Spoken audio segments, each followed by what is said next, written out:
हाँ तो मेरे छोटे भाई बहन कैसे हैं आप लोग। आई होप कि आप लोग बढ़िया होंगे, स्वस्थ होंगे, मस्त होंगे। और बोर्ड का जो डर है अब वो धीरे धीरे आपके समीप आता जा रहा है। बोर्ड का जो एग्जामिनेशन है वो आपके धीरे धीरे समीप आता जा रहा है, नज़दीक आता जा रहा है। तो इस डर को खत्म करने के लिए हम आपके लिए लेकर आए बिहार बोर्ड 2025 मैट्रिक परीक्षा के लिए आपका एक ऐसा स्ट्रेटजी जो आपके रिजल्ट में 4 चांद लगा देगा मेरे प्यारे साथी। ठीक है, कैसा लगा देगा? 4 चांद लगा देगा। चलिए यहाँ पर आपको क्या मिल जाता है? गाइडेंस ऑफ 10 बोर्ड का। अब आपको जो डर है वो पूरी तरह से आपको खत्म कर देना। बोर्ड का डर आपके शरीर से खत्म हो जाना चाहिए। मुझे पता है कि आप लोग इंस्टाग्राम चलाते होंगे, फेसबुक चलाते होंगे, सोशल मीडिया का यूज़ करते होंगे, लेकिन उस सोशल मीडिया का यूज़ करते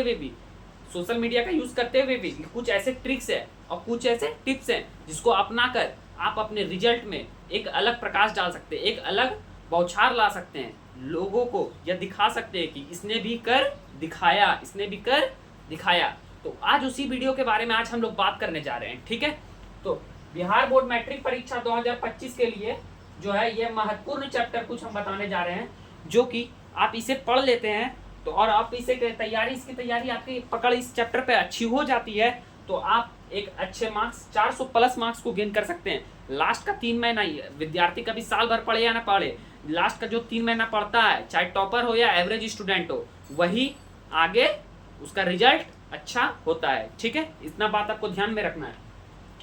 चलिए पहला समझते हैं हम लोग मैथ्स का इंपॉर्टेंट चैप्टर।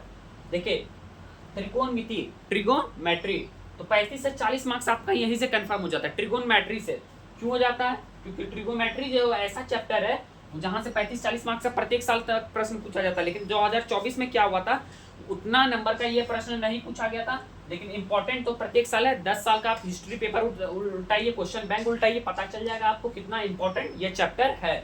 उसके बाद जो है आता है आपका द्विघात समीकरण, 20 से 25 मार्क्स का आपका यहाँ से भी प्रश्न पूछे जाते हैं। उसके बाद आपका आता है निर्देशांक ज्यामिति, यहाँ से भी आपके 15 मार्क्स का प्रश्न पूछे जाते हैं। ठीक है, और एपी समांतर श्रेणी जो 5वां चैप्टर है आपका, वहां से यहाँ से भी आपका 10-15 नंबर का क्वेश्चन अवश्य पूछा जाता है। और दूसरा चैप्टर नंबर दूसरा और चौथा। ठीक है, और जो है यहाँ से भी 14-15 मार्क्स के नंबर पूछे जाते हैं। माध्यक बहुलक से भी लॉन्ग क्वेश्चन में आपके बहुलक से भी क्वेश्चन बहुत सारे पूछे जाते हैं। इतना बात याद रखना है। ठीक है, इस चैप्टर को भी पढ़ के आप मैथ्स में एक अच्छा स्कोरिंग कर सकते हैं। ठीक है, और नेक्स्ट सब्जेक्ट पे चलते हैं अब हम लोग। साइंस में जो आपका फिजिक्स है, फिजिक्स में जो प्रकाश चैप्टर है, पहला चैप्टर अपवर्तन तथा परावर्तन, दोनों को पढ़ के आप 10 से 13 मार्क्स से 15 मार्क्स आसानी से गेन कर सकते हैं।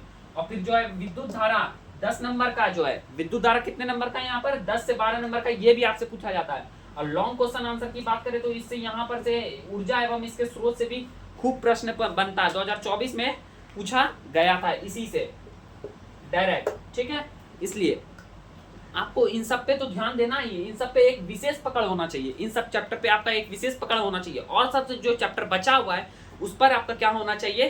कमांड होना चाहिए। मतलब वहां से भी क्वेश्चन आ जाए, प्रश्न आ जाए, उस सब पे भी ध्यान देना है, तो वहां पर से भी हम उस क्वेश्चन को हल करने में संभव हो प्रयासरत रहे। ठीक है, और फिर जीव विज्ञान की बात करें, जीव विज्ञान में आपका जैव प्रकरण जो पहला चैप्टर है उसमें जो है श्वसन को पढ़ना है आपको, उसके बाद उत्सर्जन को पढ़ना है, उसके बाद परिवहन को पढ़ना है। यहाँ से टोटल आपका 25 से 30 नंबर का आपका यहाँ पर बन जाता है।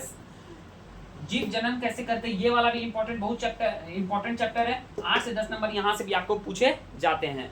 हम क्या बोल रहे हैं, आपको पढ़ना सब चैप्टर है, लेकिन विशेष ध्यान इन सभी चैप्टरों पे करना है। 3 महीना का स्ट्रेटजी है, आप इसे फॉलो कीजिए, आराम से सिलेक्शन और अच्छा सब चीज से रिजल्ट में 4 चांद लगने की गारंटी है हमारा। ठीक है, रसायन शास्त्र अम्ल, लवण और भस्म चैप्टर दूसरा जो है आपका, वो भी बहुत इंपॉर्टेंट है। 15 से 20 नंबर के कुल यहाँ से सवाल पूछे जाते हैं। धातु एवं अधातु, प्यारे साथियों, क्या धातु एवं अधातु 10 नंबर के होते हैं। कितने? टोटल 10 नंबर के। और कार्बन तथा उसके यौगिक कितने नंबर के? 8 नंबर के यहाँ पर से पूछे जाते हैं। चलिए एसएसटी इतिहास की बात करें, इतिहास में दूसरा चैप्टर साम्यवाद एवं समाजवाद, वहां पर से आपका टोटल 7 से 10 नंबर का प्रश्न पूछा जाता है। कितने नंबर का? 10 नंबर का प्रश्न पूछा जाता है। उसके बाद जो है आपका चौथा नंबर भारत में राष्ट्रवाद, क्या है? भारत में राष्ट्रवाद, वो भी काफी इंपॉर्टेंट चैप्टर है परीक्षा के दृष्टिकोण से। ठीक है, परीक्षा के दृष्टिकोण से 15 से 20 नंबर का यहाँ से भी प्रत्येक साल प्रश्न पूछे जाते हैं। और चैप्टर नंबर 6 और 9 जो है उस पर भी ध्यान आपको देना है, उस पर भी ध्यान देना है, समय देना है, समय सब पर देना है लेकिन विशेष समय इन सभी पर देना है, ठीक है। जहां से अधिकतर, अब हमको वैसा ही चीजों को पढ़ना है, वैसे चीजों का अध्ययन करना है जहां से अधिक प्रश्न पूछे जाते हो और अधिक से अधिक नंबर आने की संभावना बढ़ गई हो, ठीक है।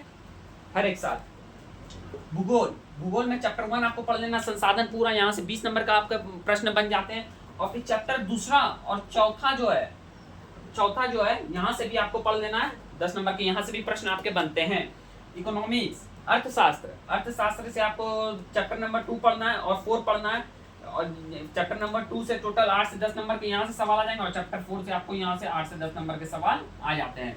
और सिविक्स में आपको जो है चैप्टर 2 और 3 को पढ़ के 13 नंबर आप आसानी से 13-15 नंबर आसानी से ग्रहण कर सकते हैं, कोई दिक्कत, पढ़ना आपको सभी कुछ है। और हिंदी और संस्कृत की बात करें तो चैप्टर को पूरा अच्छे से पढ़िए, ऑब्जेक्टिव सभी बनाइए, ठीक है। और हम इंग्लिश की बात करें तो आपको यहाँ पर अच्छे से लेटर एप्लीकेशन लिखने आना चाहिए, शॉर्ट पैराग्राफ इंग्लिश में अगर आप ठीक ठाक है शॉर्ट वगैरह कुछ लिख सकते हैं, नहीं तो आपको कुछ सेलेक्टिव पैसेज, सेलेक्टिव लेटर और सेलेक्टिव एप्लीकेशन वगैरह सब बताया जाएगा जो कि एग्जाम में लड़ने की 100% चांस रहती है, ठीक है। उसको आप करने के बाद जो है मैट्रिक बोर्ड परीक्षा में 400 प्लस नंबर आप आसानी से ग्रहण कर सकते हैं, कोई दिक्कत वाली बात नहीं है। अब जो है सभी स्ट्रेटेजी को अपनाना है। हाँ, महत्वपूर्ण चैप्टर है। और जो इसमें जो बात कर रहा है, बहुत स्टूडेंट्स के मन में प्रश्न होगा कि यहाँ पर तो हमारा ये मानव नेत्र भी इंपॉर्टेंट चैप्टर है, उस पर भी ध्यान देने की आवश्यकता है, ध्यान सब पर देना है, विशेष ध्यान इस पर देना है। एग्जाम का समय है, इस सब पर चैप्टर को लेकर बैठ जाना है, एकदम आराम से बनाना है, कोई दिक्कत वाली बात नहीं है। और फिर कैसा आप सभी को कैसा ये वीडियो लगा, आप सब लगातार अच्छे से कमेंट करिए और फिर हमें बताइए क्या आपको इससे मदद मिल सकती है या नहीं।